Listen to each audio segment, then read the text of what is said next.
lived here until I was 11, but I wasn't allowed inside half the rooms.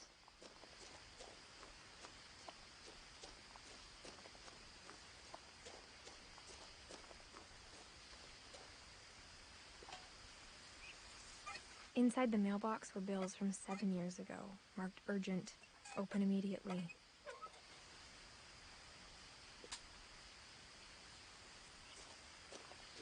I hadn't been back since my brother Lewis's funeral.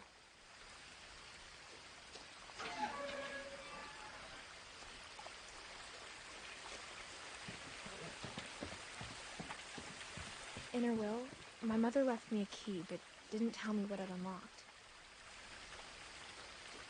Maybe she thought I'd know, or she thought that the mystery would be enough to bring me back.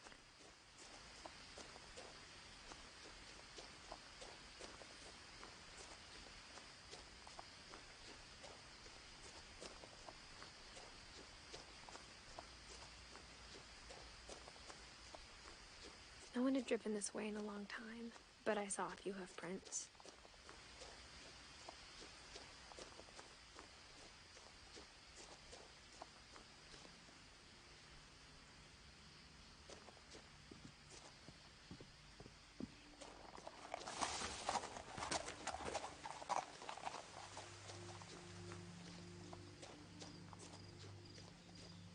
The truth is, even after I inherited the house, I never thought I'd come back to it.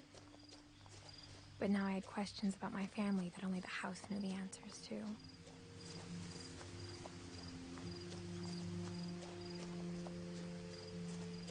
The house was exactly like I remembered it, the way I'd been dreaming about it.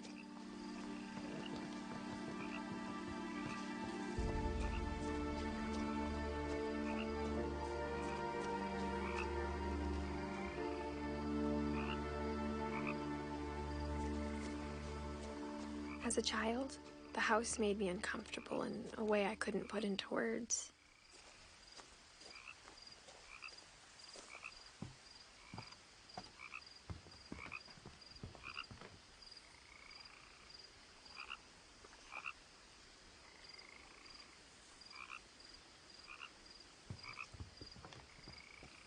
Now, as a 17-year-old, I knew exactly what those words were. I was afraid of the house.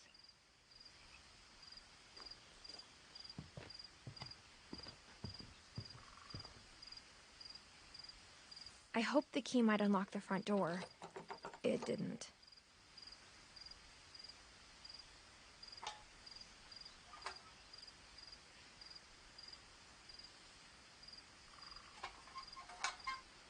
Looking in, I felt like the house itself had been waiting for me.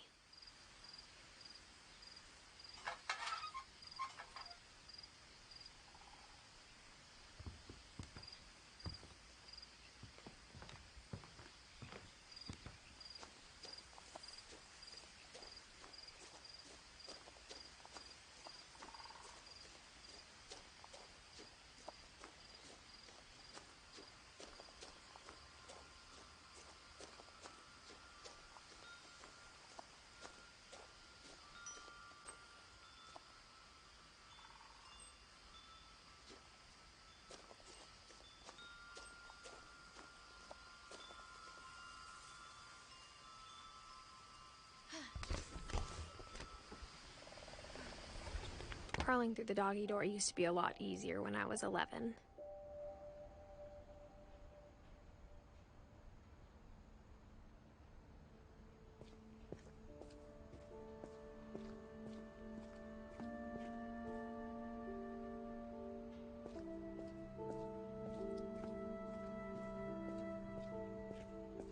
For the first time in years, I felt like I was home.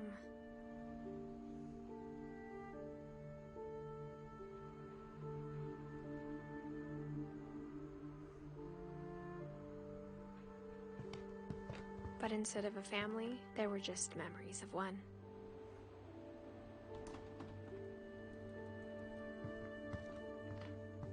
Like how only one restaurant would deliver to our house, so we had Chinese a lot.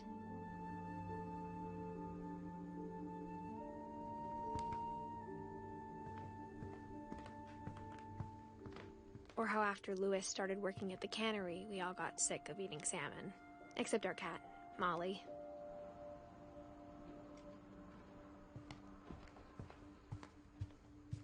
The table was still a wreck from the night we left. It was like a bomb had gone off, killing everyone but sparing the furniture.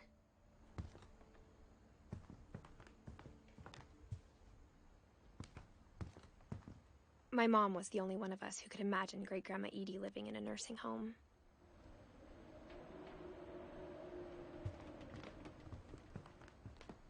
Nothing in the house looked abnormal. There was just too much of it, like a smile with too many teeth. Even the fireplace had a story. Edie told me the bricks came from the original house, after it sank.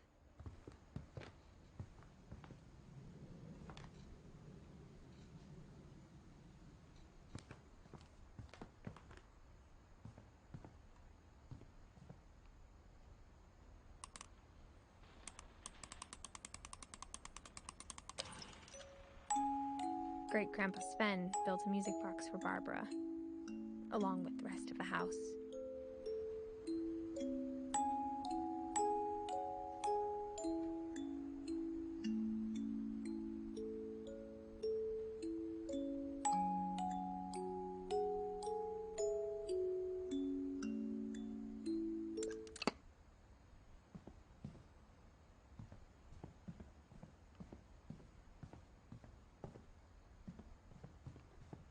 A lot of things got left behind in the whirlwind of that last night.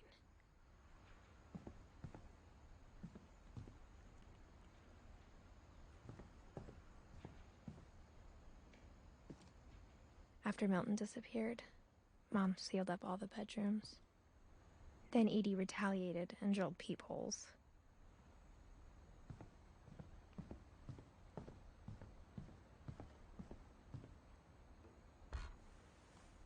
Barbara was a child star for 2 years, until America grew out of it.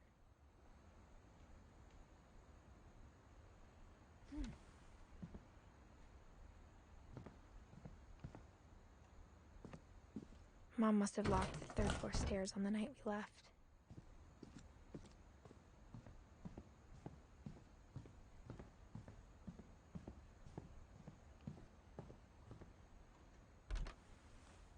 My Grandpa Sam spent 7 years sharing a room with his dead brother, Calvin.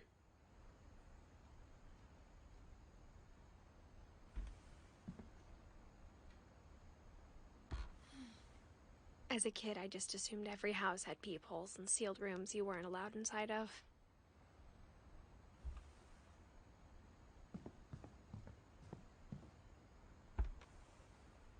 The last time I was in Edith Sr.'s room, I was 10 and she was painting my portrait.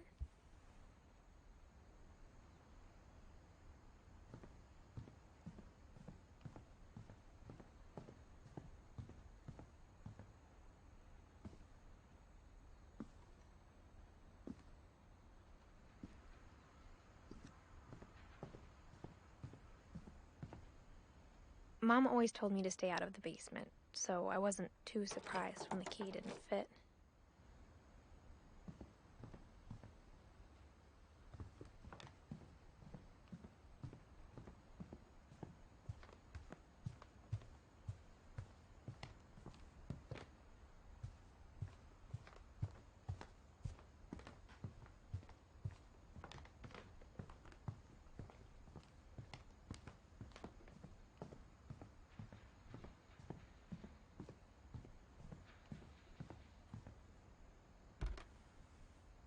Edie told me once that every Finch who ever lived is buried somewhere in the library.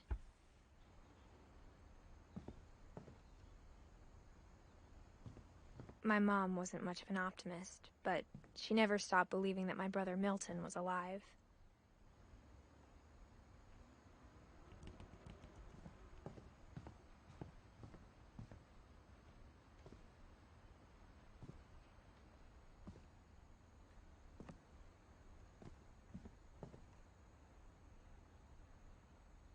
I spent a lot of time playing in Great Uncle Walter's room.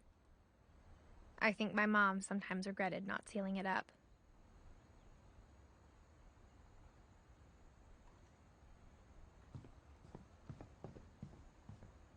Lewis told me there were secret passages, but I never believed him.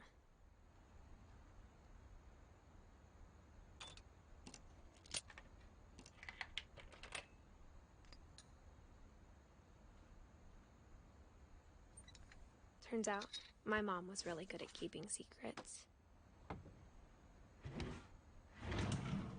Now it was time to find out what my mom had been afraid of.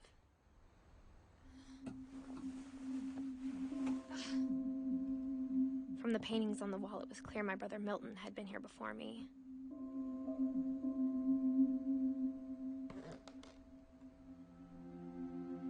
Reading this, maybe it sounds like I had a plan, but I had no idea what was behind that door.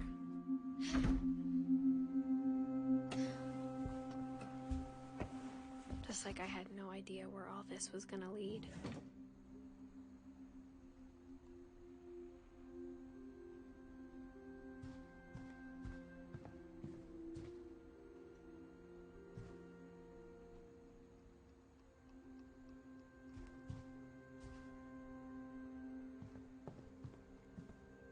I grew up looking at Molly's room through the peephole. Molly's gerbil had a tiny bedroom with its own even tinier gerbil cage.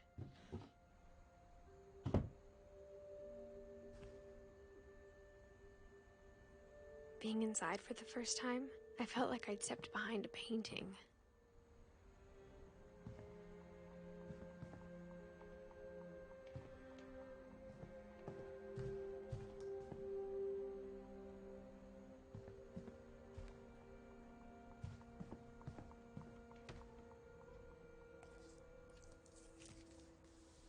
December 13th, 1947. Dear Diary, I'll be gone soon, but I wanted to tell somebody about what's gonna happen. It started when Mom sent me to bed without dinner. I woke up and I was starving, so I looked around for something to eat. The gerbil food was dry, but I didn't mind it.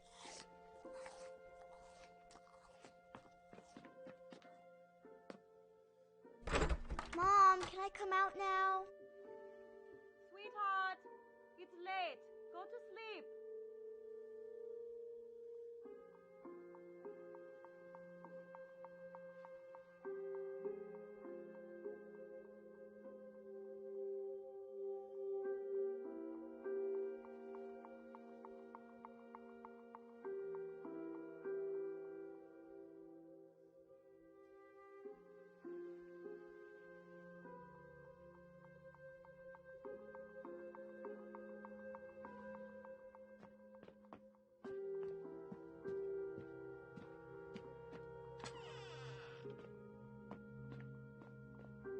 I kept eating and eating.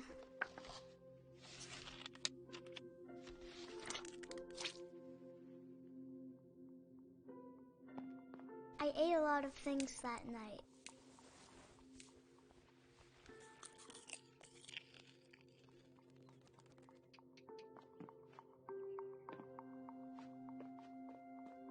Then I heard chirping outside my window. It was a barn swallow going back to her nest. I reached out for her.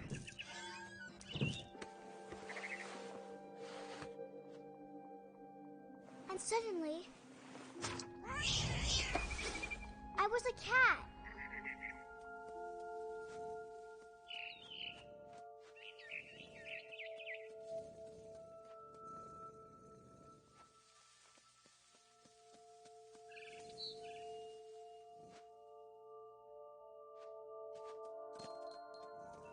I tried to be quiet, but the bird was really scared.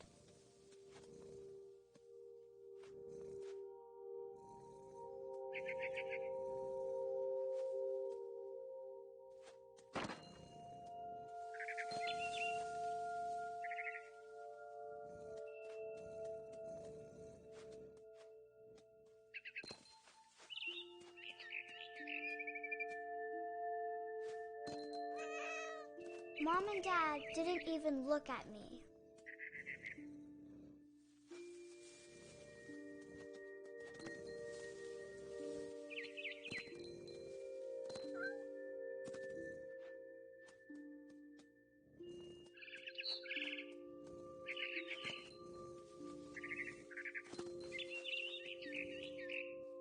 I jumped and I almost got her.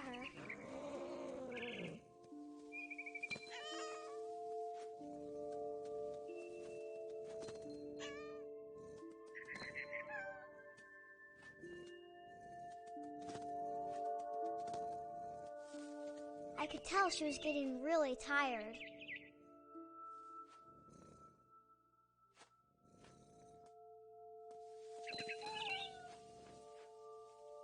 Now I was up in the big tree. I promised Dad I wouldn't climb it anymore. All I cared about was eating that mama bird. I gobbled her up. And suddenly, I was an owl. First, all I heard was the wind. Then I heard little teeth nibbling in the grass.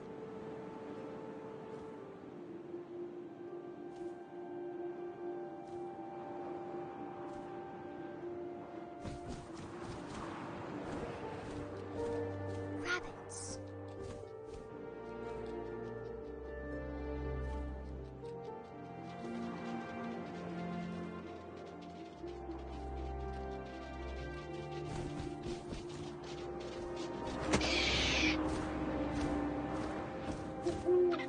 I imagined his face looking up and seeing mine through my talons. I swallowed him up, and I didn't chew one bit. C'est mignon comme histoire, t'as vu? Je suis une chouette.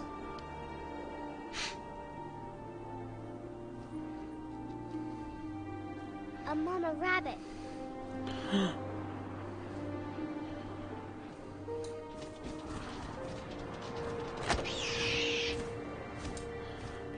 La She maman was lapin. almost too big to carry. I started choking, but I couldn't stop eating. Oh mon Dieu. Suddenly, I was a shark.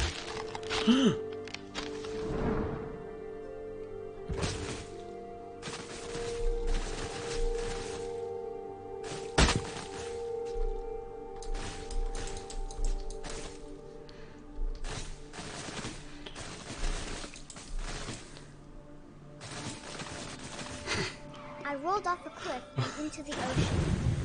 Now, I was hungrier than ever.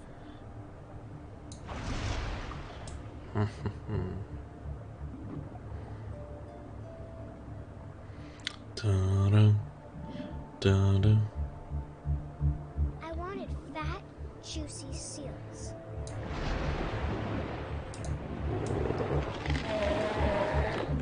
I tore off her flipper, and it tasted really good.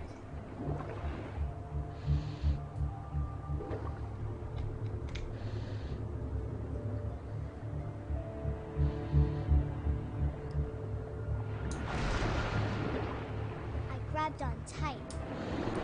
When I was so hungry, I jumped out of the water. When What? I opened my eyes, everything had changed.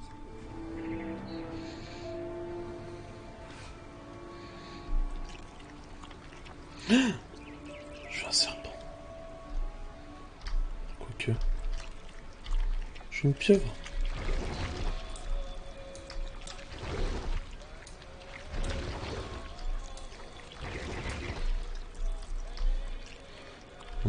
Mon tentacule. Now I was a monster, and I smelled people everywhere.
Dois aller où?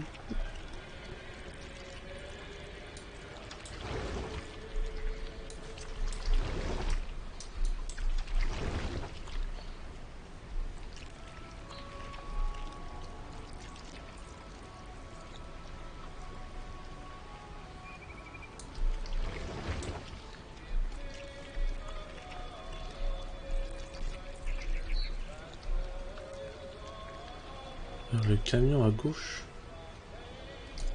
Coucou.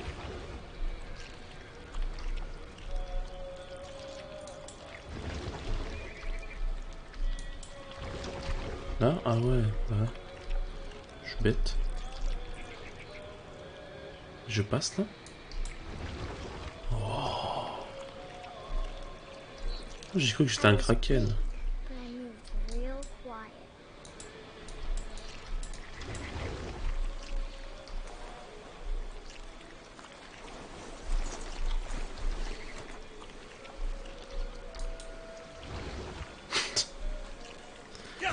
C'était pas très discret ça.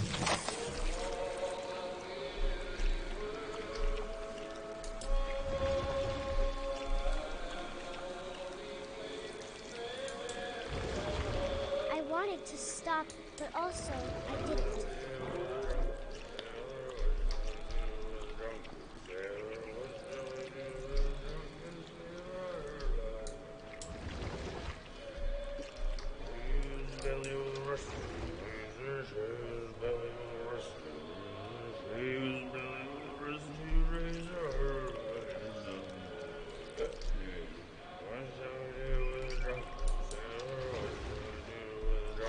Chou.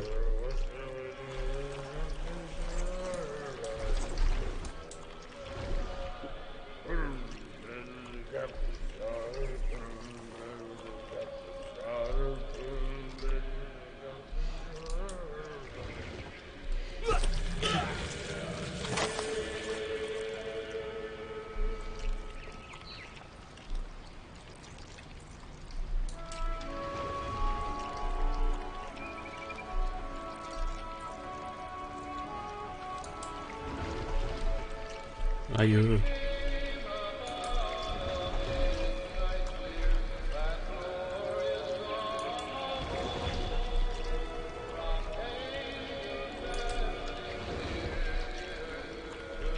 After the last passenger, I was still hungry.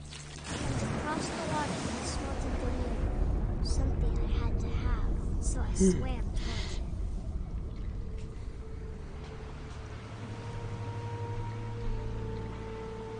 I slithered onto the sand, and the good smell went into an old pipe.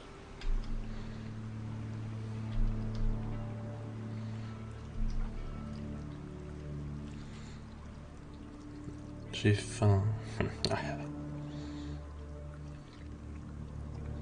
Oh.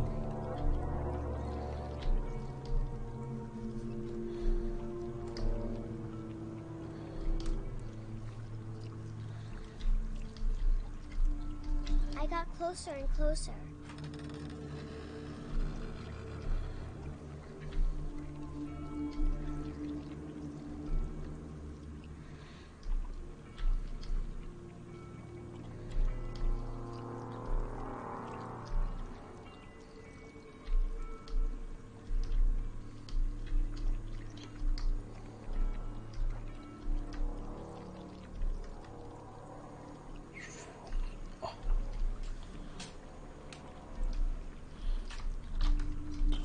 Slalom.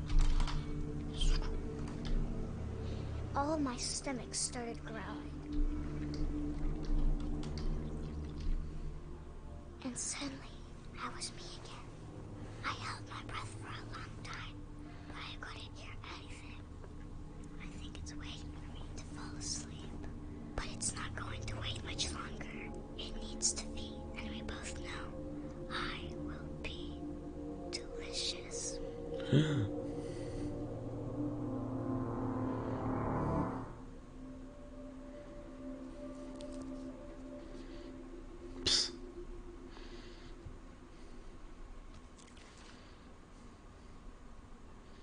I'm not sure if I believed all of that, but I'm sure Edie would have.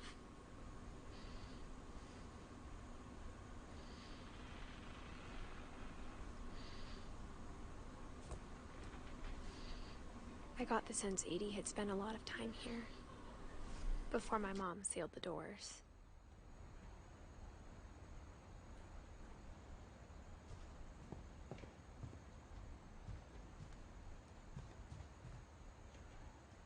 I can't describe it, but I felt like some part of Molly was still here.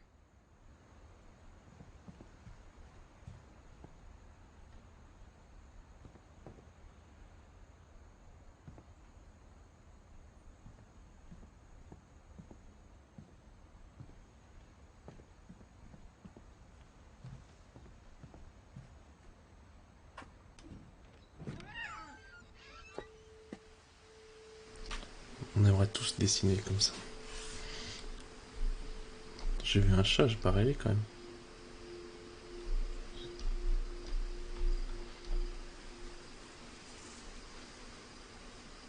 J'ai peut-être rêvé. This will be obvious later, but my mom never told me any of these stories. Edie would have, but Mom didn't like bringing up the past. Though, when we adopted a stray kitten, she was the one who named it Molly. I spent a lot of time in Great-Grandma Edie's room.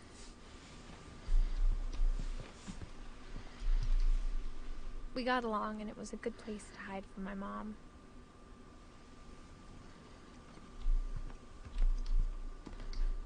Even in her 90s, sometimes Edie seemed a lot younger than my mother. Oh, petite grenouille.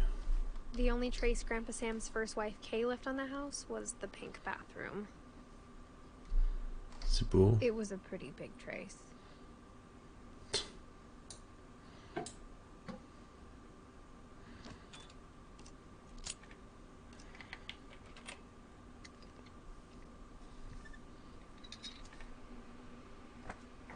There's a secret in this bathroom. It's in the last place you would look. It isn't in the cupboard. It's hidden in this book. Wow.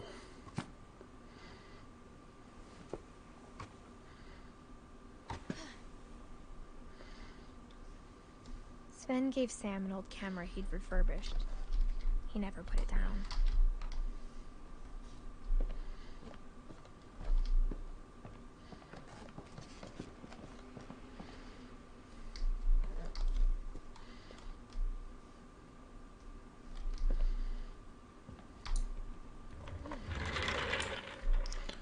Boum.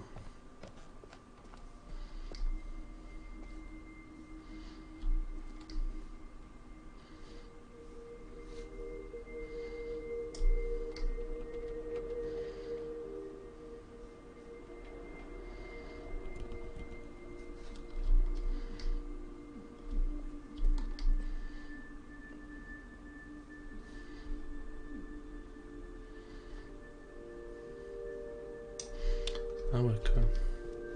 I knew Grandpa Sam had a twin.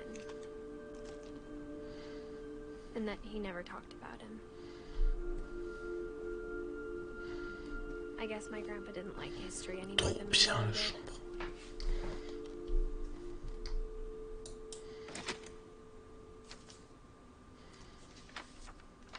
How I Want to Remember My Brother by Sam Finch.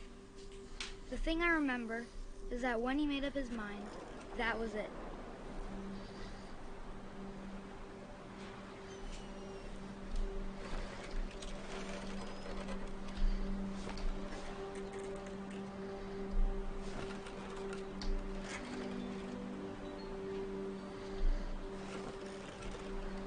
My brother said he'd die before he ate another mushroom, and he did.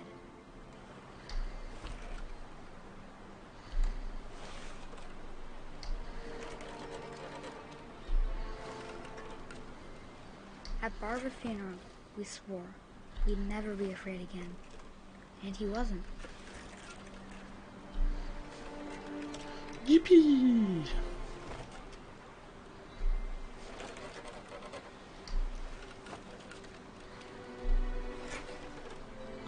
Oui!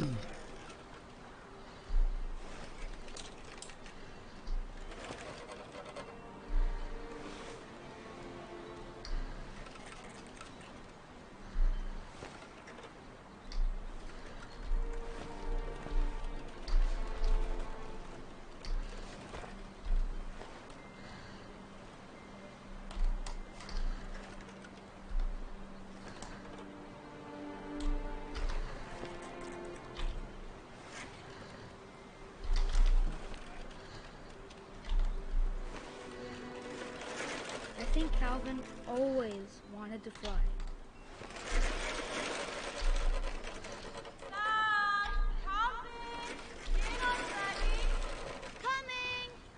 But that day, he finally made up his mind to do it. Ouais. I told him going around was impossible. C'est possible. Maybe if I hadn't said that, Oh.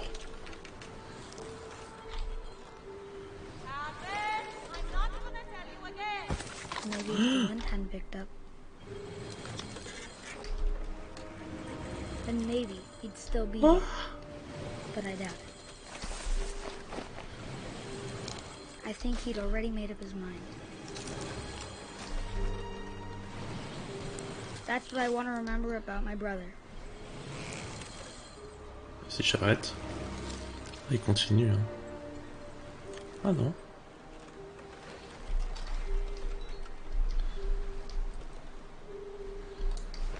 Descends.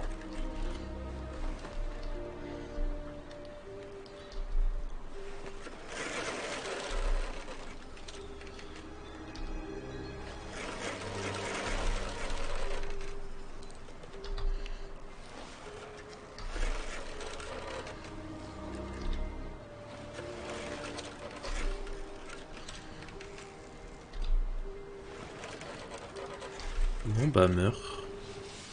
Meurs. Meurs. Vole, petit oiseau.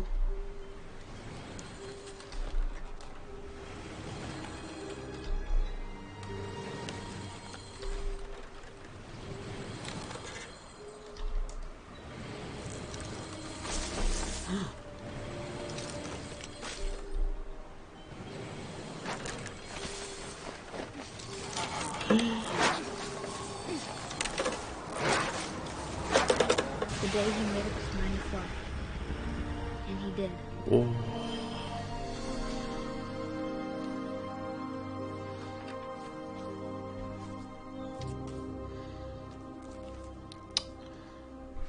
Calvin's story C'est con. felt strangely familiar. When I was younger, I remember trying to do the exact same thing.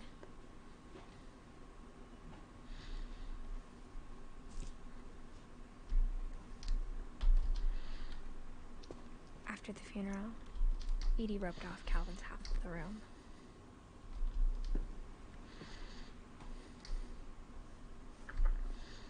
Mom said Grandpa Sam enlisted at 18 and never set foot in the room again.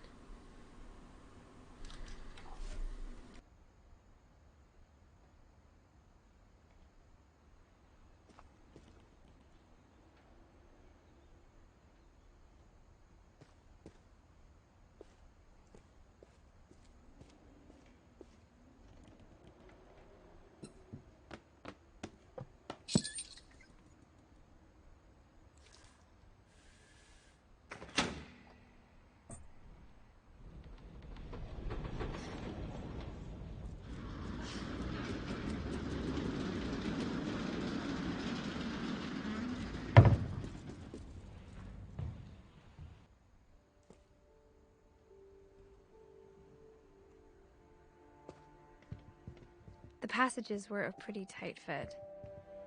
They'd obviously been built for smaller hands and bellies.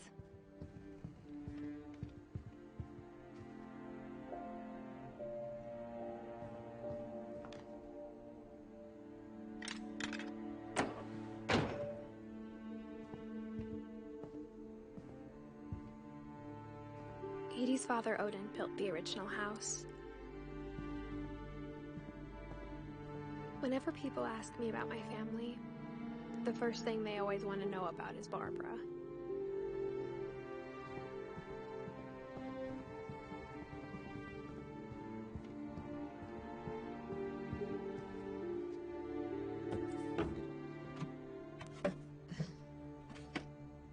Growing up, I always thought of Barbara as a child star.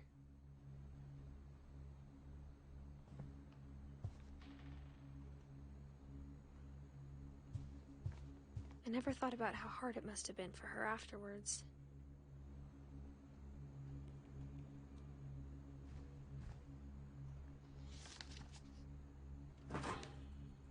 Of all the stories people wrote about Barbara's death, I'm surprised Edie saved this one.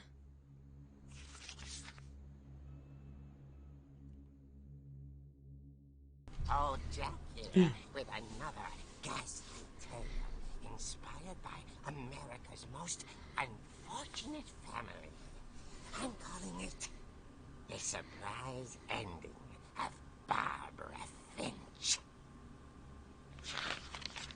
As a child star, Barbara was famous for her scream. Now at 16, she was all washed up. A has-been. But in a lucky break, she'd been asked to perform her signature scream at a local convention for monster movie fans. It was just the boost her career needed. Unfortunately, her scream hadn't aged well. Getting better. I think you just need the right motivation. Her biggest fan, Ed's current boyfriend, Rick, was about to demonstrate when... Now that was a great scream. It was Barbara's father, Sven. He'd slipped into a table saw and had to be rushed to the emergency room. So Barbara got stuck babysitting her youngest brother, Walter. Her convention comeback was cancelled. Okay, I'm hearing frustration, but I'm not hearing terror. What if I tried... A gang of hoodlums in Halloween masks have been terrorizing Orcas Island tonight. Police are urging residents to... That came from the basement. You're right! Also, I loved your delivery on that. Why is your basement door locked? Because my dad likes making puzzles and secret passages. There's a key hidden in the music box. The secret is to keep winding and winding until finally the key pops out. Thanks, babe. I'll be back in a sec. 20 minutes later, Rick hadn't returned. So Barbara went to look for him, right on cue. She reached for the music box.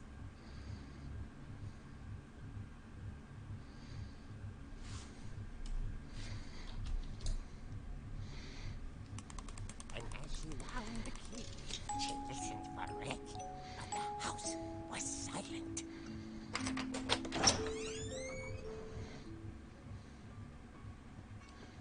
Oh non, pas ça.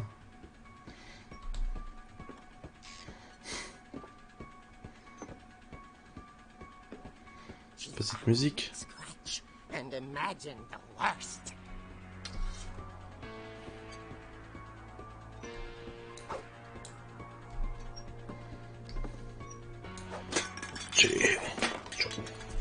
저도 저다. 뭐요? Ah, je peux jouer. Oui.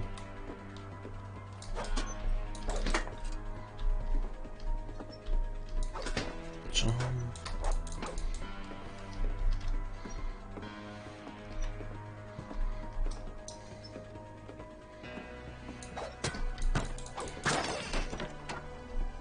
The gang's leader is the infamous Hookman killer, Dr. Carl Hamill, who impaled and then ate his family 10 years ago tonight.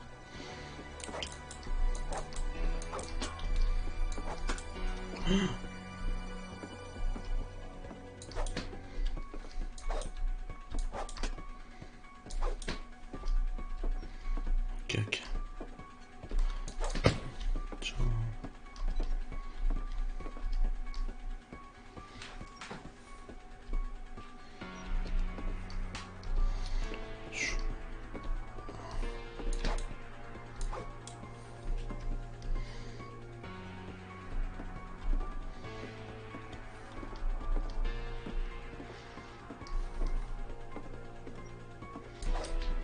The old Finch rattled and grew still.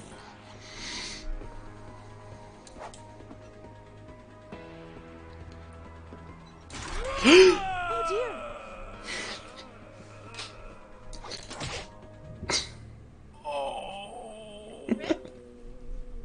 Barb, relax. I was just trying to scare you to help you find your scream.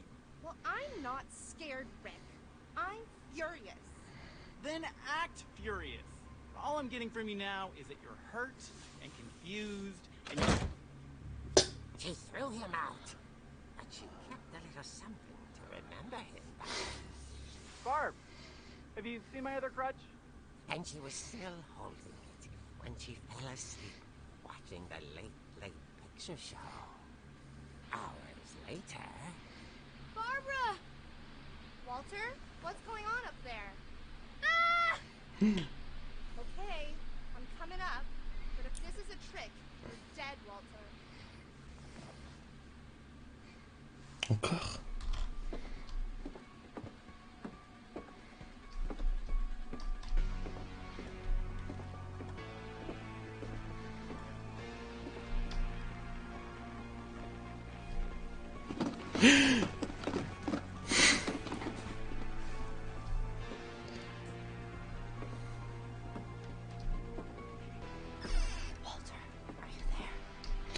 Oh mon Dieu. Walter vanished, but his pants was still on. Orcas Island police describe the man as 6 feet tall, with a steel hook for a hand. Residents are urged to lock all doors and windows and notify the police of any suspicious activity. Oh mon Dieu. I returned, saw the hookman, and was speechless. He was quite smashing.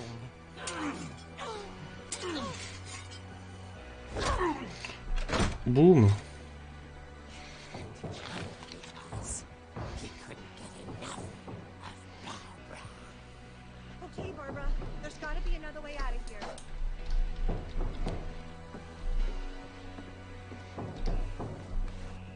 That night, she played her part beautifully.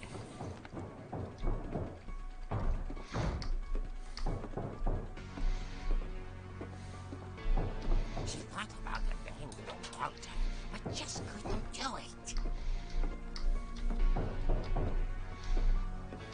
Ollie's door hadn't been opened in years. The hinges grow.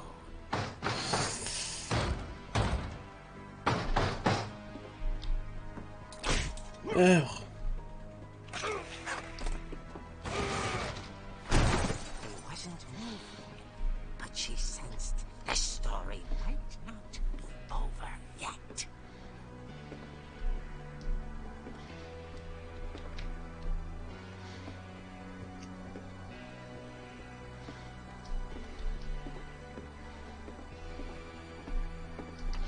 Ah. The hookman had vanished.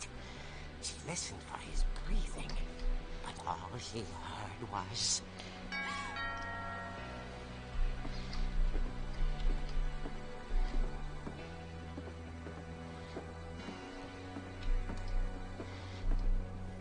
At the door, she heard whispering. Oh mon Dieu. It was coming from inside the house. Chut. Oula. Oh dear. It's a prank. Had come to surprise her. For Barbara, it was a dream come true. Then she saw what kind of monsters they were, and she realized what was about to happen. She was going to be famous. And with her final breath, Barbara Finch gave the performance of her life.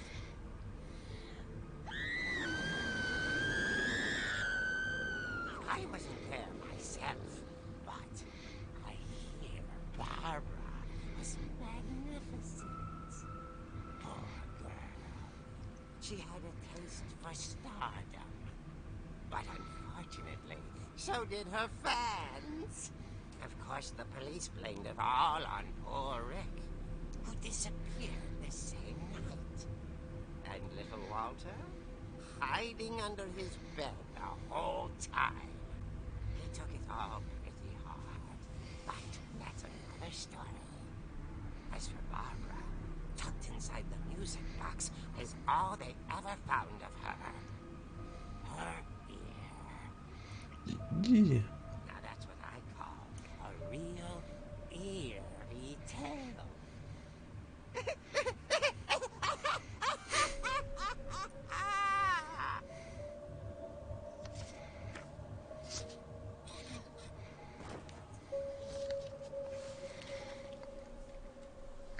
Edie told me all Barbara wanted was to be remembered, as absurd as that comic was. Maybe what Edie saw was a happy ending.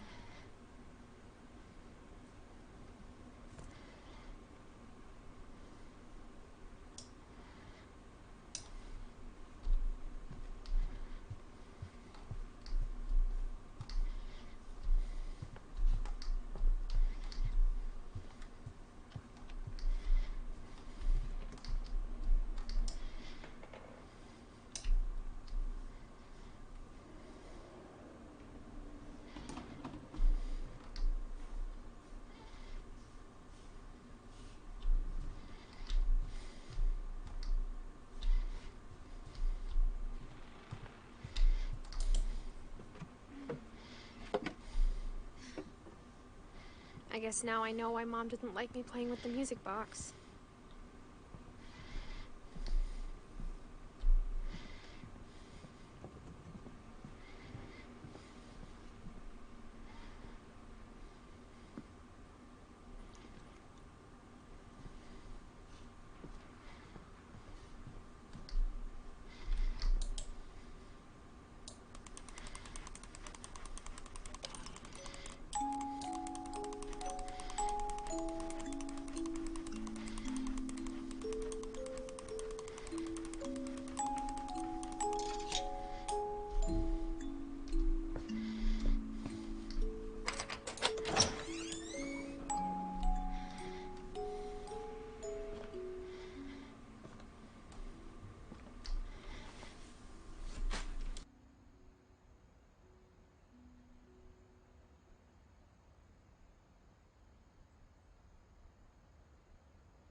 Mom said the basement was off limits, unless I wanted another tetanus shot.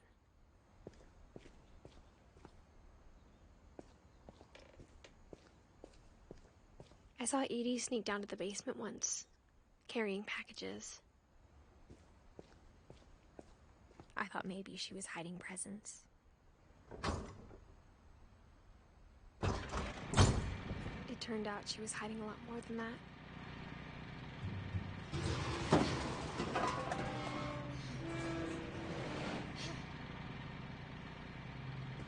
I remember asking Mom once about where Walter had gone. She said after Barbara died, he got as far away as he could.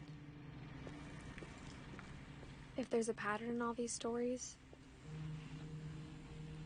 I think it's that none of us has gotten very far.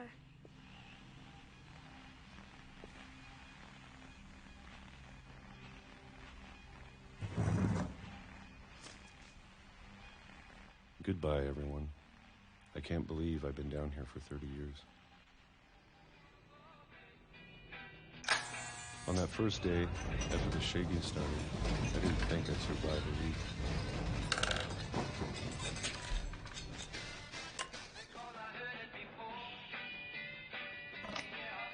But after a few days, I settled into a routine. That's what kept me sane. Having a schedule, living for today. I always expected to be dead tomorrow. But if you wait long enough, you get used to anything.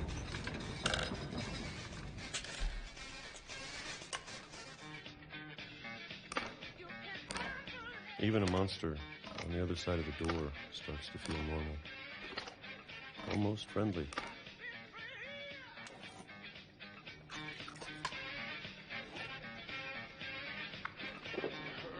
And then one day, everything just stopped. Whatever that thing was, it was gone. Maybe it got tired of waiting. Or maybe I just got tired of being afraid.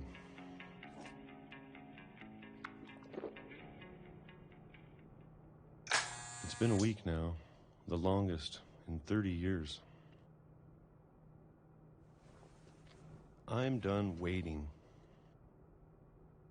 I have to leave. Well, I still can.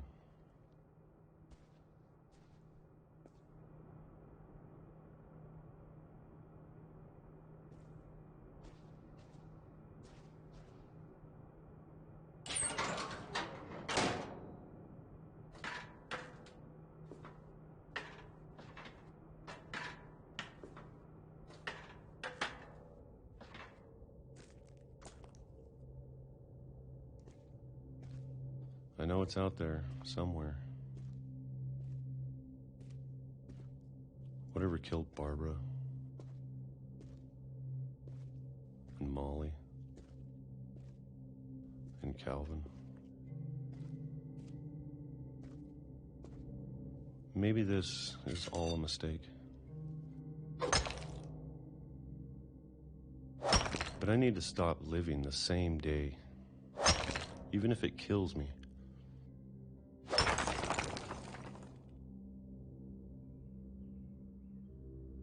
Whatever's out there, I want you to know I'm ready for it. I'm going to appreciate all of it, especially the food.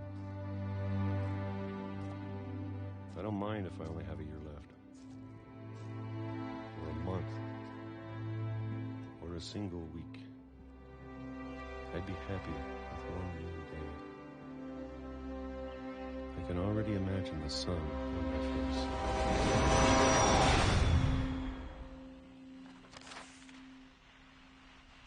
Je m'étais mis sur le côté exprès, ça se fait pas.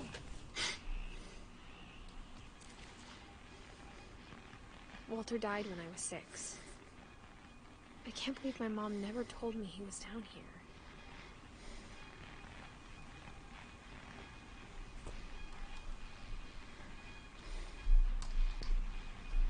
I'm sure my mom was trying to protect me.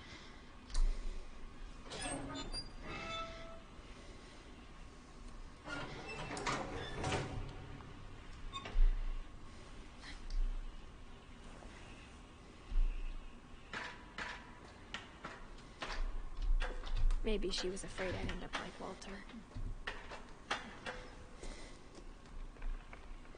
But if she never told me about an uncle under the house, I can only imagine what else she was hiding. I don't want to make the same mistakes she made.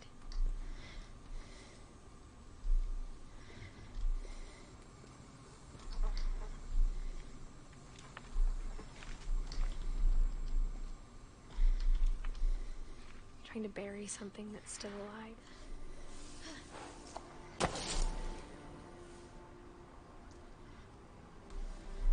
Now that there's only one of us left, or maybe two, I thought it was time I heard the stories for myself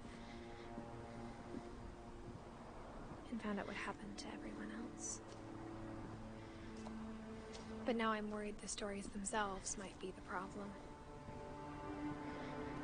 Maybe we believed so much in a family curse, we made it real.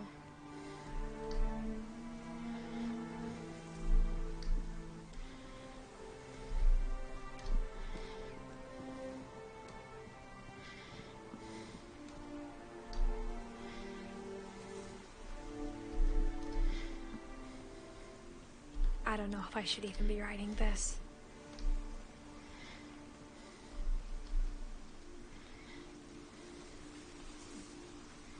Maybe it'd be better if all this just died with me.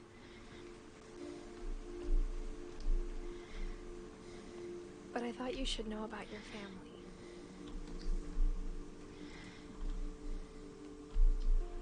And the history you're a part of.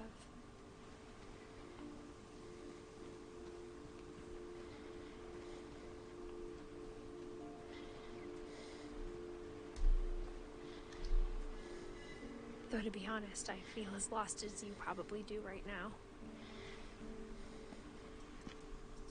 I think the people in these stories believed them, for what that's worth.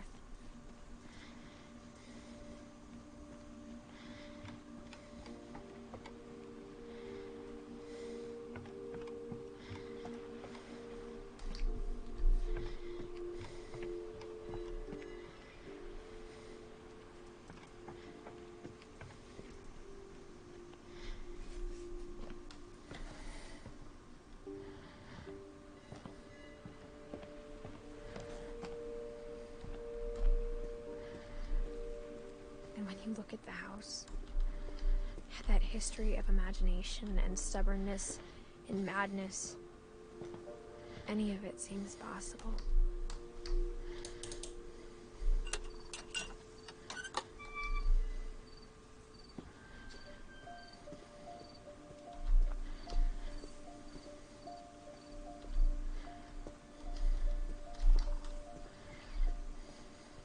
I think we've been surrounded by death for so long, we've just gotten used to it.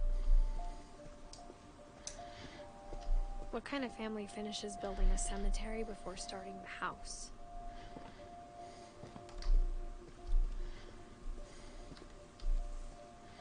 It's embarrassing for me to admit this, but the pet cemetery made me more uncomfortable than the human one. 3 of the gerbils are mine, and 2 had been my fault.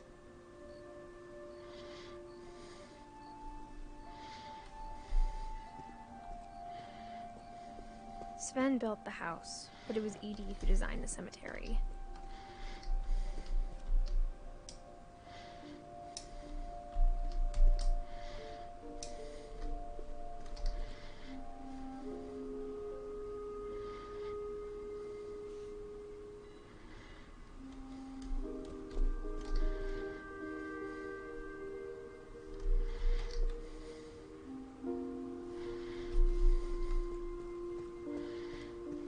I'm sure Odin's monument had been Edie's idea. My mom was always trying to move on, but for Edie, the past never went away.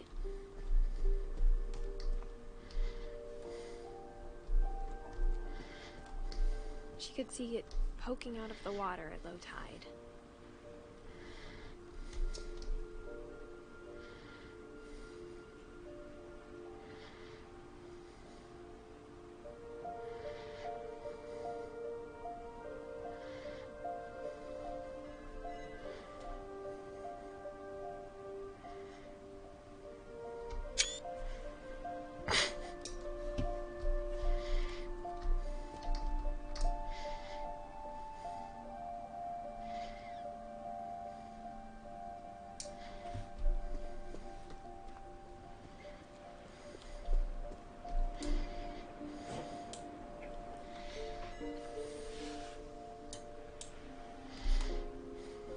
Edie said she dreamed about the old house every night.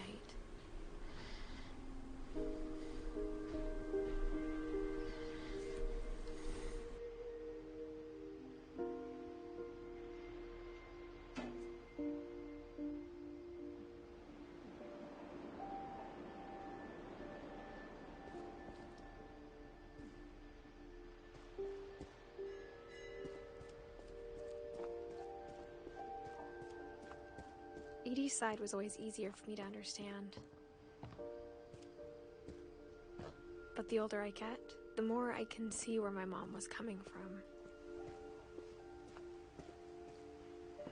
She lost 2 of her brothers, just like I did. I get why she tried so hard to protect us. We never found Milton's body, so my mom insisted we were putting up a monument, not a tombstone.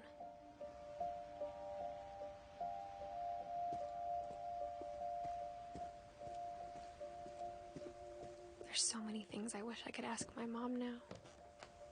Part of me thinks this is what she wanted all along.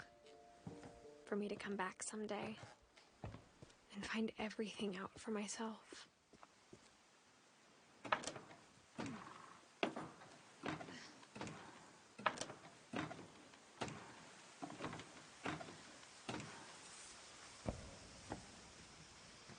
But looking back on it now,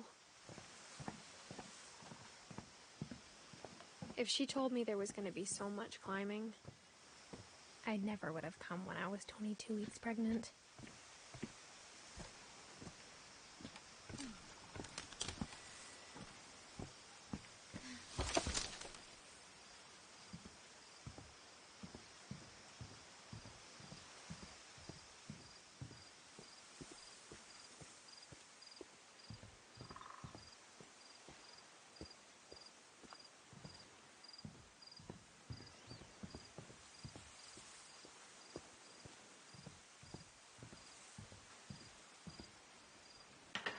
I never met Grandpa Sam, but I think he and my mom had a lot in common.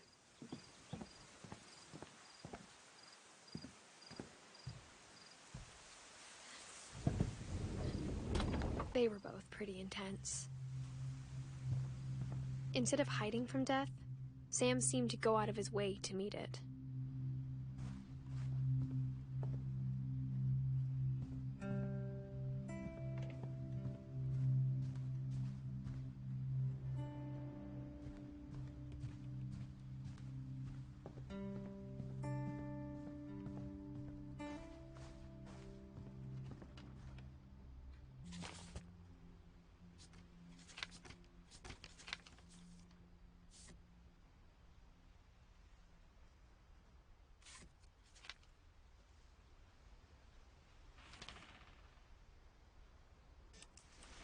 Dawn, I promise, you'll never forget this weekend. Yes, sir. These memories are gonna last a lifetime. Hmm? What? Am I gonna have to shoot anything? It's a hunting trip, Dawn. Perfect. It's gonna rain the whole weekend, isn't it?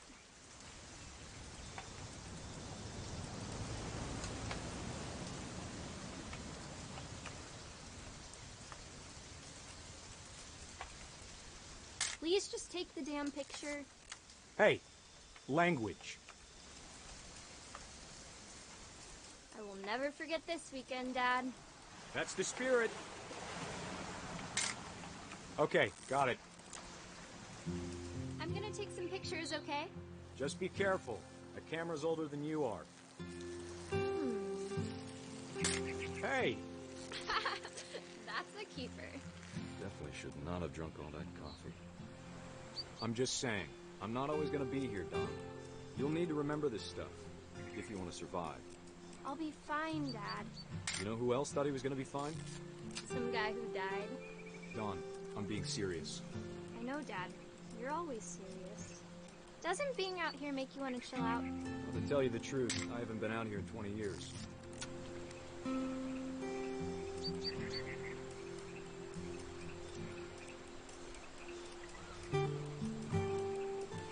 Last time I was with my brother Calvin. Man, that was a great trip. Your grandpa Sven taught us how to fish, how to build a fire. We found an old logging trail. There were deer everywhere. I bet if I could remember where that trail was, we'd spot a buck for you in no time. Give me a minute to check the map. Don, don't you think you could find something more interesting to photograph?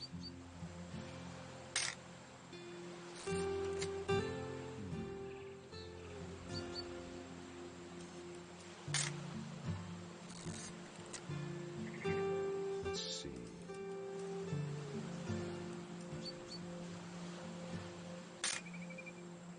Maybe.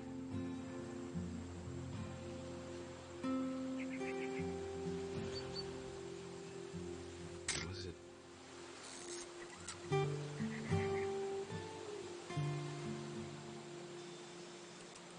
could have been. Good eyes, Dawn.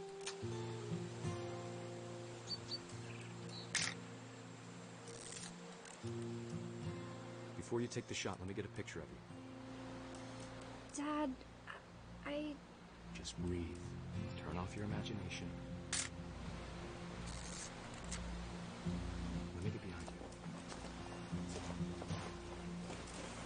Do I have to do this? Dawn, you don't have to do anything. But if you...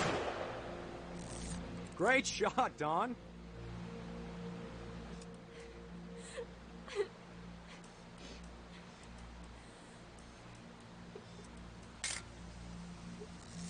I'm proud of you, Dawn. Always remember that, okay?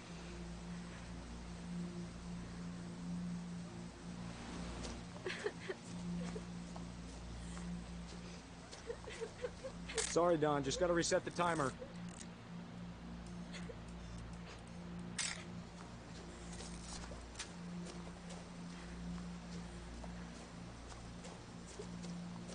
Dad, it's twitching. I think That's it's totally silly. normal, Dawn. Just focus on the camera. Try not to think about... Dad!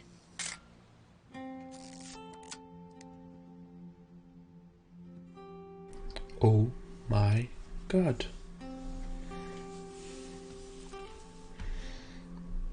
Of all these stories, that's the one I wish most that my mom had told me.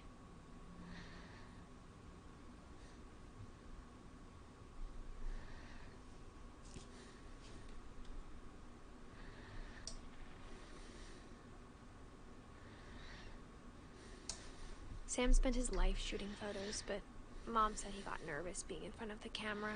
I guess we're all afraid of something.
After Sam died, my mom and Edie got really close. They'd both lost a lot.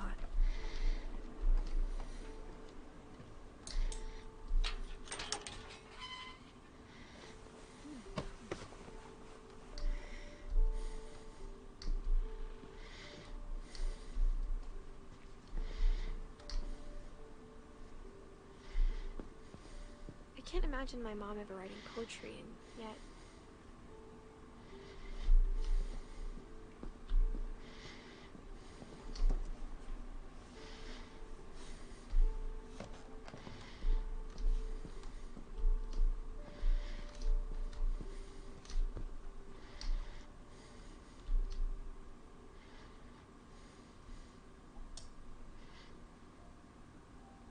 Oh.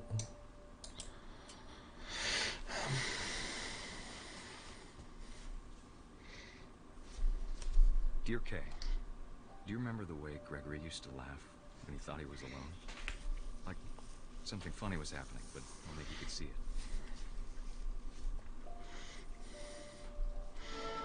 I think he saw things the rest of us don't.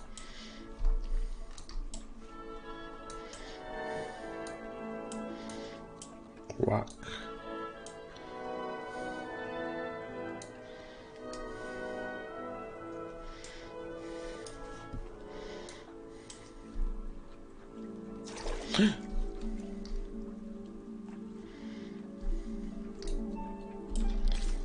Oh. Back to you over, Gregory. It's time to... Hold on, sweetie. Hello? Sam, I told you I don't want to talk right now. I wonder what he saw.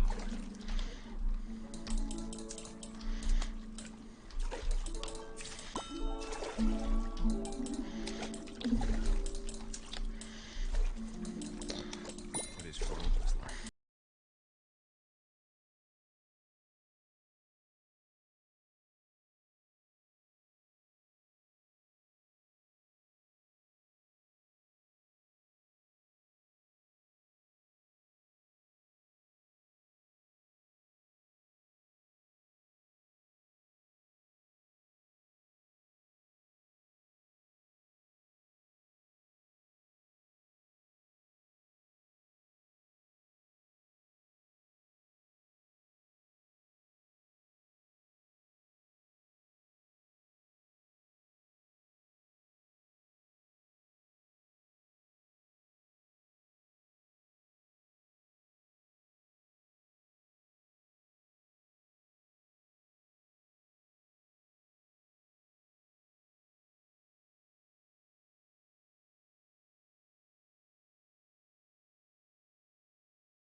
What?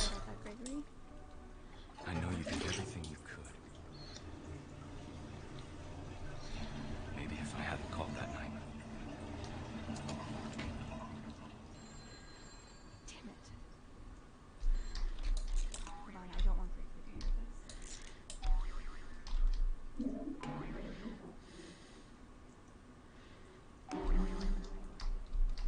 I wish he could have told us.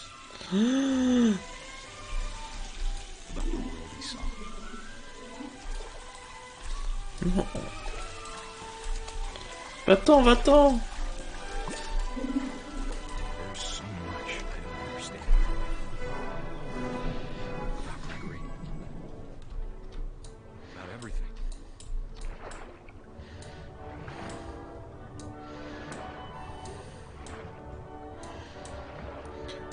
I know what happened wasn't your fault.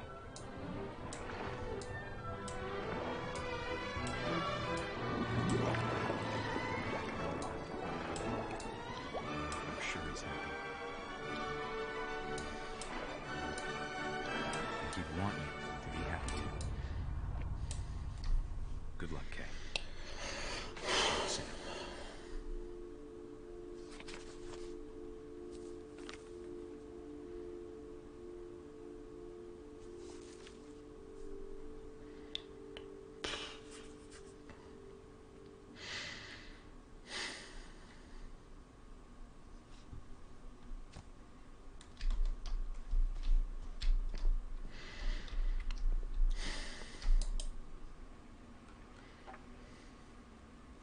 A poem for Gus, who always said the wedding was a bad idea. Our father never hit us kids, at least not very hard. before the day my brother said with teenage disregard that he'd be dead before he'd see a wedding in our yard.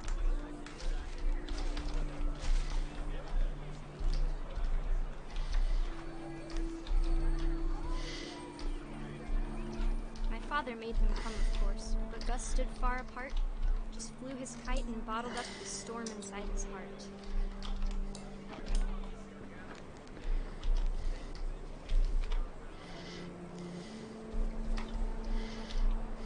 I tried to talk him out of it, but though he'd never met me, we don't need a stepmom, were the words that I now pronounce you husband and wife. To make this bride.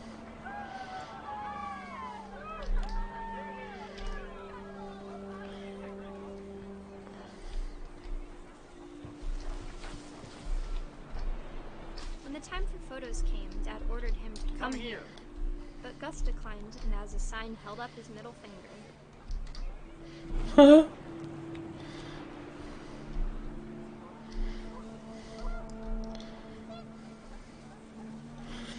On va se prendre un éclair, il va vraiment rigoler. The wind picked up, and panicked geese appeared and quickly went. But all the humans did that day was go inside the tent.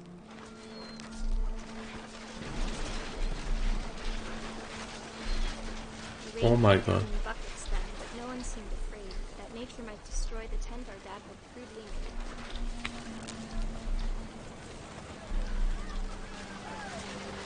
The thunder sounded much too close and full of angry power.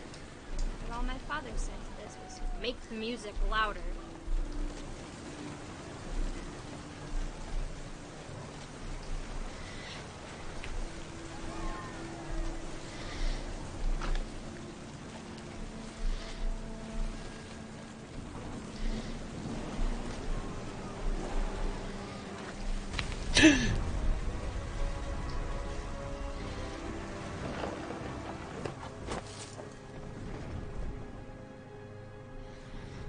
I wish that I could truly say I thought about you on that day. Out there on the beach alone, just you, the wind, the sea, and foam. Ooh. But I didn't. Until we found you.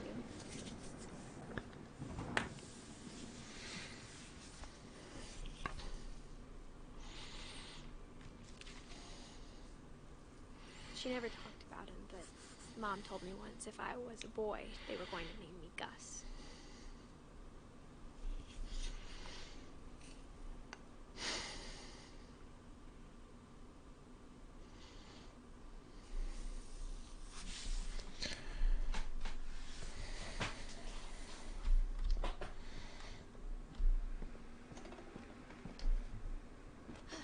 My mom moved up to the loft after her brothers died.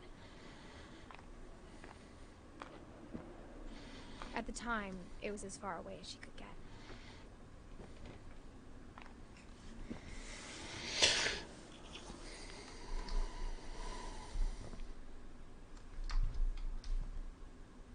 Religion was another thing my mom never talked about, but I think it helped her a lot after her dad died.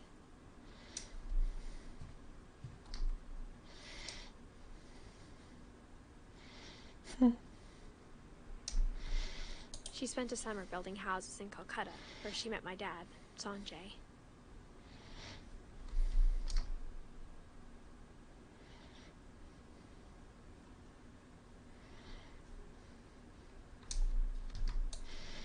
My mom moved to India a week after graduation and got a job teaching English. Louis was born a year later.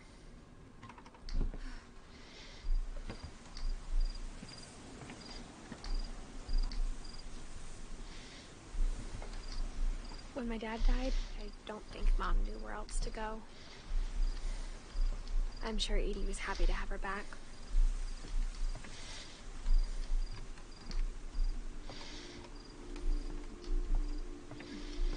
The house had to get a little bigger, but Edie was used to that.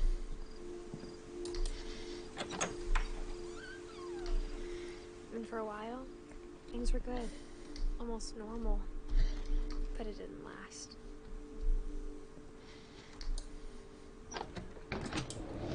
The beginning of the end was Milton's 10th birthday, when Edie gave him a castle.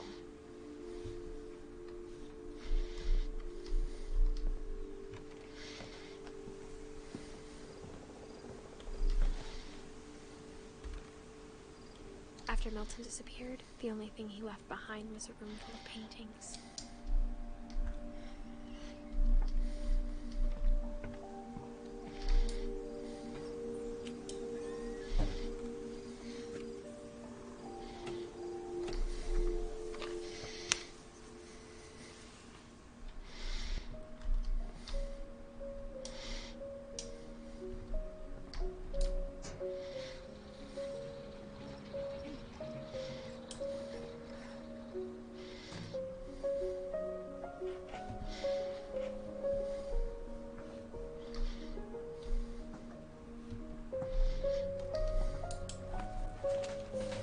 Milton Finch in The Magic Paintbrush.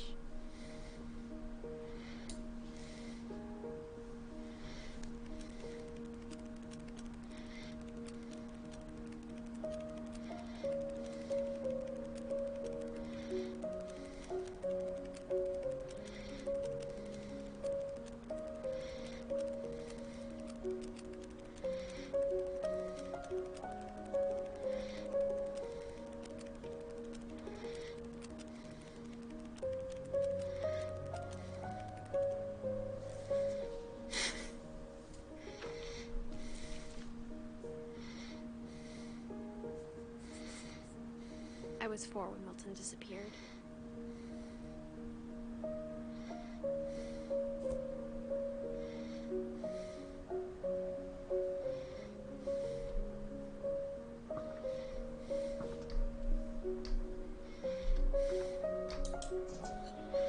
Mom spent months searching for my brother. Then she sealed the doors.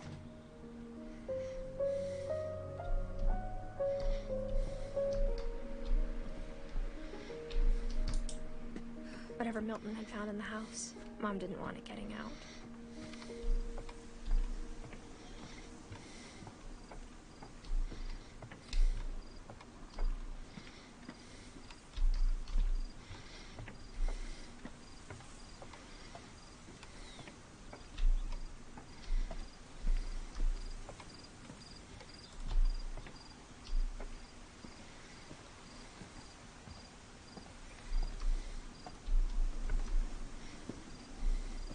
Mom definitely blamed Edie, but I think Louis blamed himself. After he graduated, he just spent more and more time in his room. Until Mom got him a job at the cannery.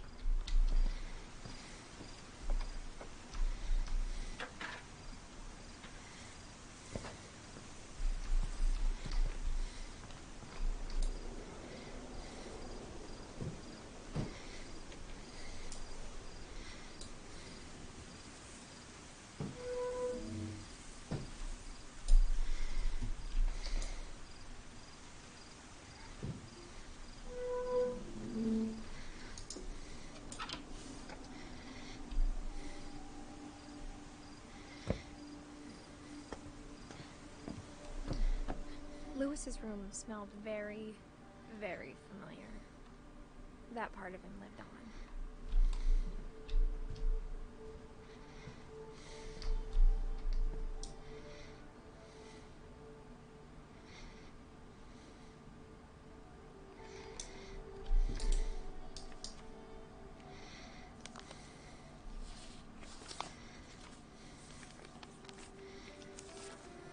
Dear Mrs. Finch, as Louis's psychiatrist, I can understand your desire for an explanation.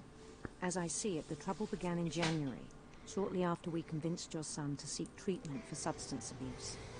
Newly sober, I believe Louis first noticed the monotony of his daily life.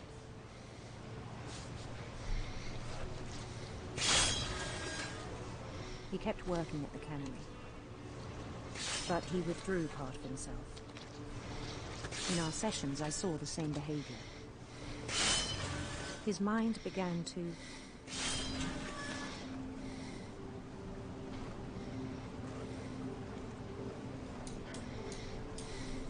wander.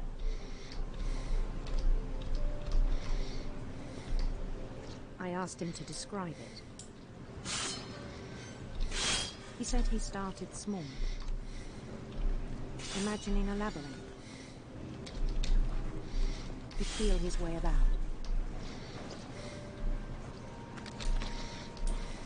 Then something moved.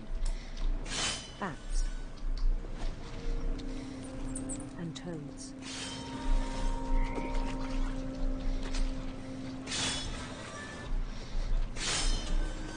And things that have not names. He knew it was all in his head.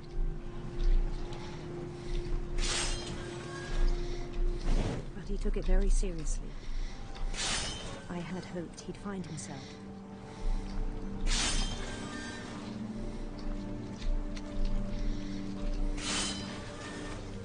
But he found something more. I worried about him then, daydreaming at the cannery.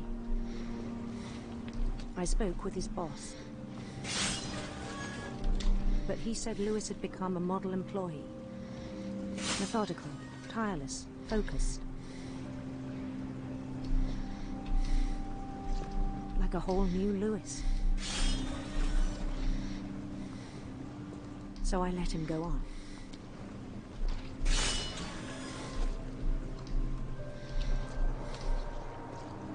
I even encouraged him. It seemed very promising at first. He told me he'd made a new friend.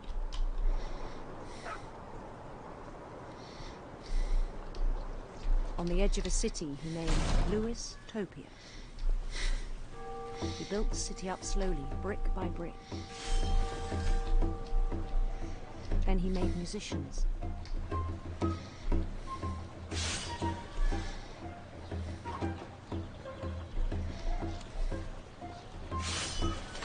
And songs for them to play.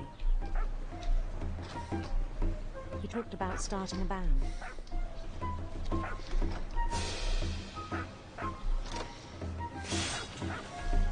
And he was always humming something. Every day his imagination grew stronger.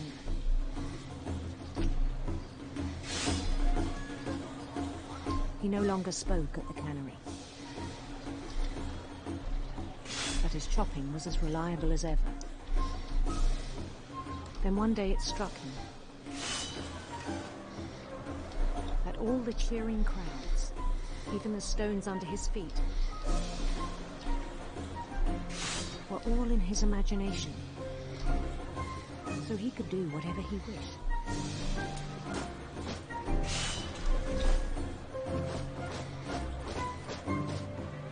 He held an election for mayor. And he won.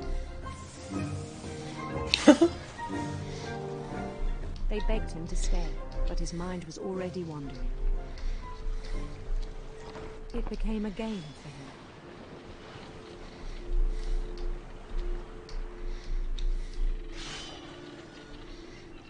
He'd conquer a city, then immediately push on.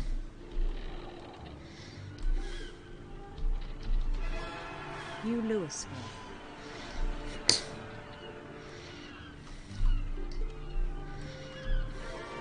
St. Louis. He started drifting away from our reality.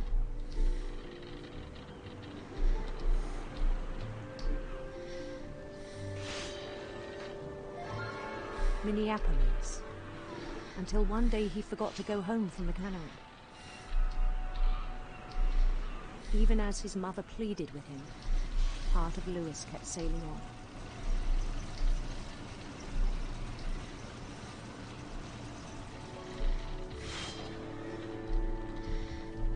Carrément. In Louisburg, he heard rumors of a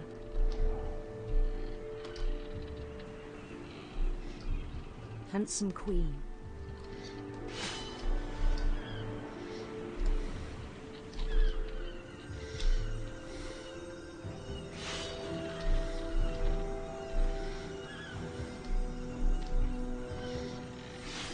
The queen was on her own quest for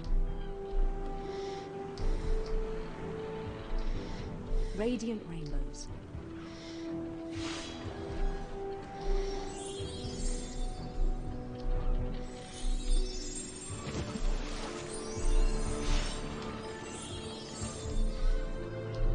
followed the sound of her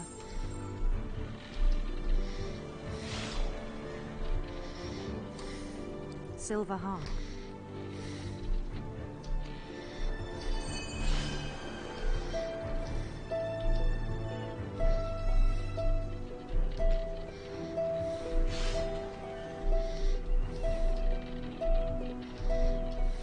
His chase led him to a golden palace east of the sun and west of the moon. Even then, his logic remained sound.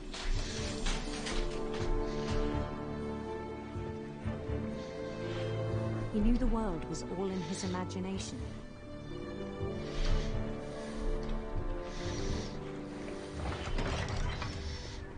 C'est chaud.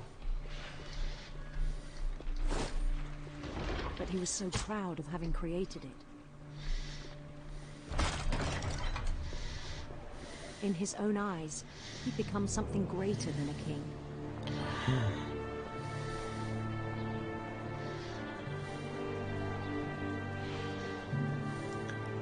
For someone who'd never known success in the real world, I think it was overwhelming.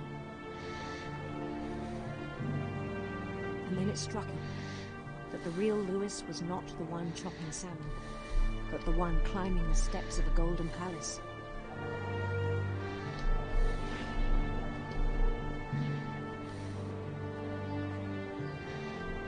My imagination is as real as my body, he told me.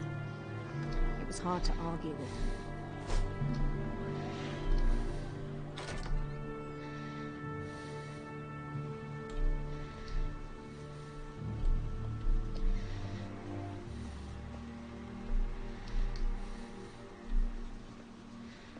Began to forget the world we know.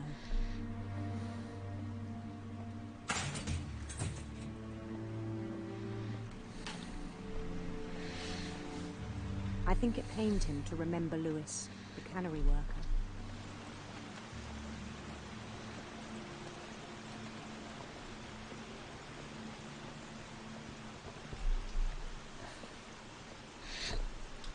He began to despise the man with a royal contempt.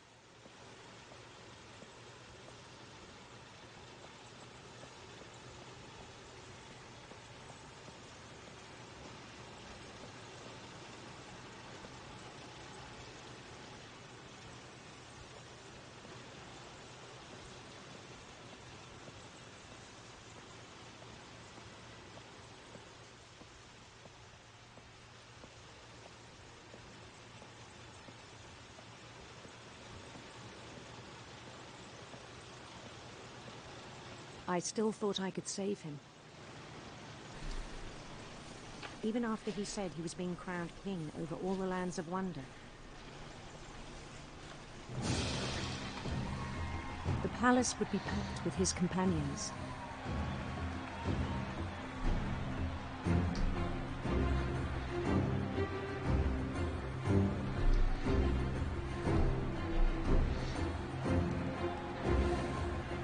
Including the wise Calico who'd insisted on advising him.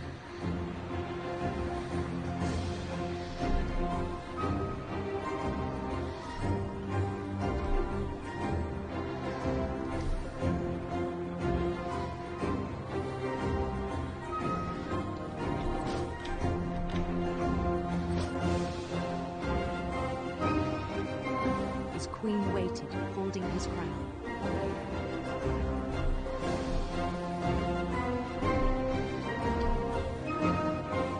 There was only one thing left to do.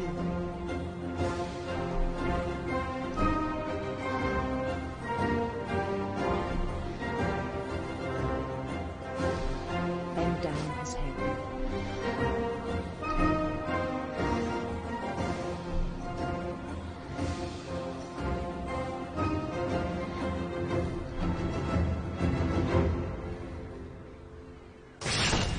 And the rest I think you know.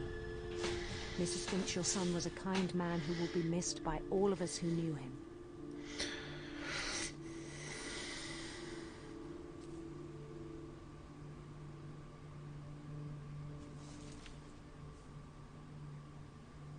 My brother was really cool. I wish you could have met him.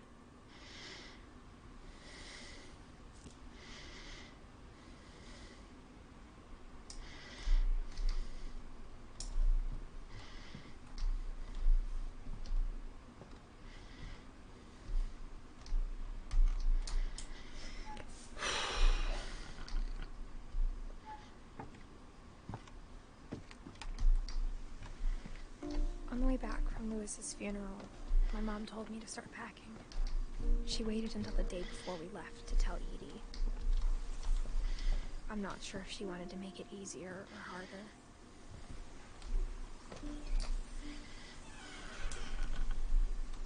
I wish we'd stayed. But I understand why we left.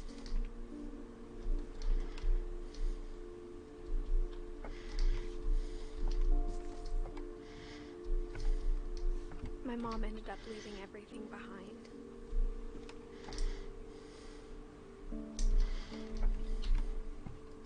What happened that night had been coming for a long time. Maybe it should have come sooner.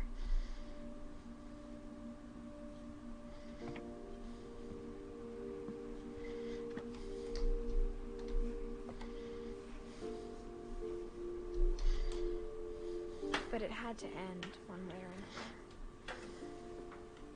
All that's left now was to tell you about that last night.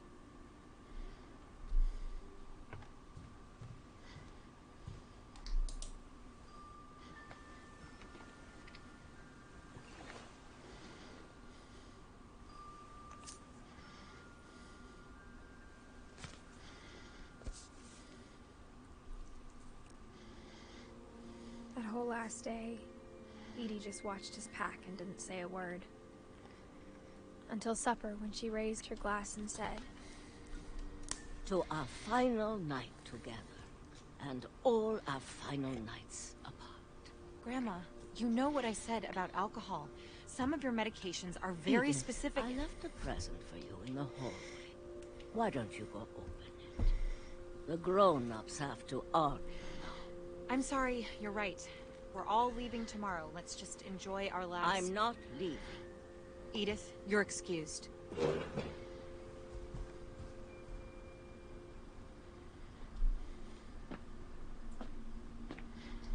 The power had been shut off that morning, but Edie always had plenty of candles. When my mom sealed the library, I don't think she knew about the other entrance. Or that Edie had a key to it.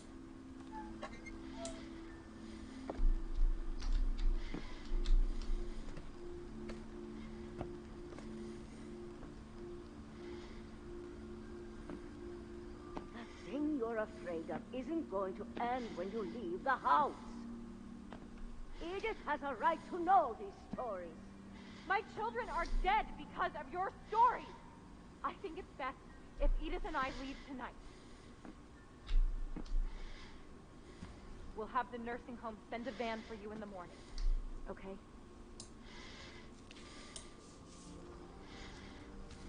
Dear Edith, there's so many stories I wish I could tell you, but there's only time for one. This is about what happened on the night you were born. That night, the tide went way, way out.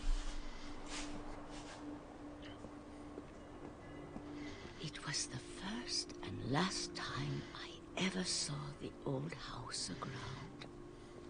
There'd been an earthquake out in the middle of the ocean. They called it the lowest tide in 1,000 years. God, it smelled awful. No, I've seen that house every day of my life.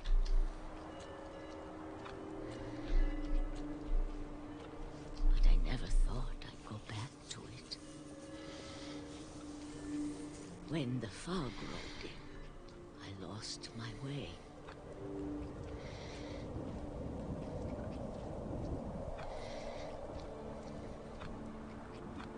I got turned around.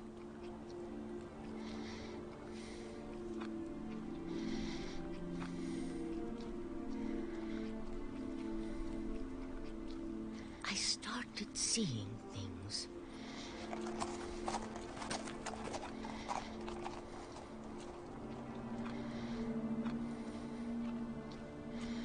Things I'd forgotten had ever existed.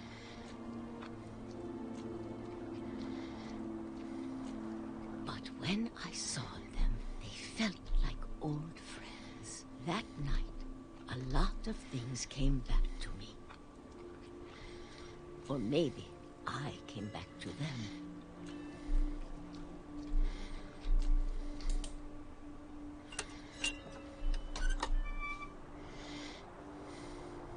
Things I can't explain, but that I need you to try and... Edith, what are you doing in here? It's mine. Edith! Mom, you're gonna rip it! Let go! I kicked and screamed, but Mom dragged me to the car.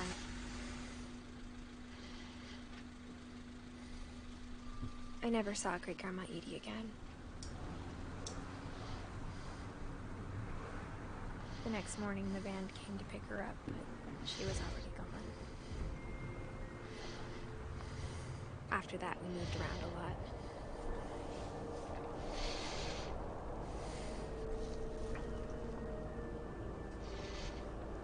We both tried to make the best of it.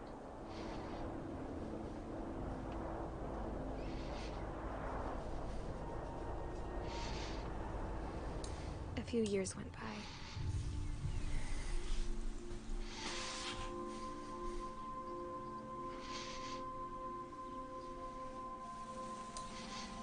My mom didn't like to talk about it,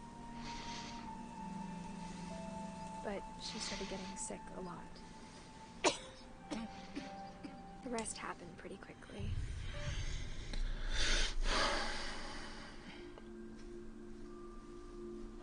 She got better for a while, and then she didn't. And then I was alone.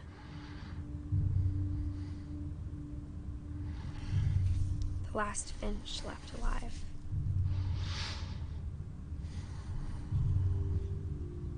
Until I found out about you.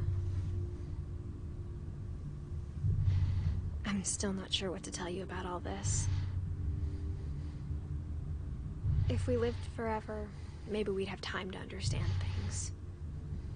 But as it is, I think the best we can do is try to open our eyes. And appreciate how strange and brief all of this is.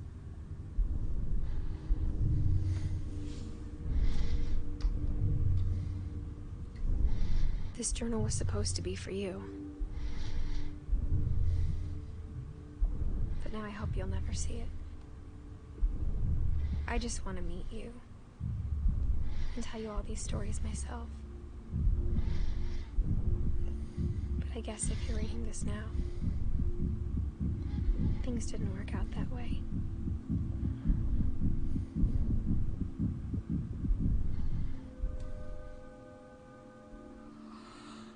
This is where your story begins.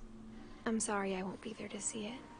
It's a lot to ask, but I don't want you to be sad that I'm gone. I want you to be amazed that any of us ever had a chance to be here at all. Good luck.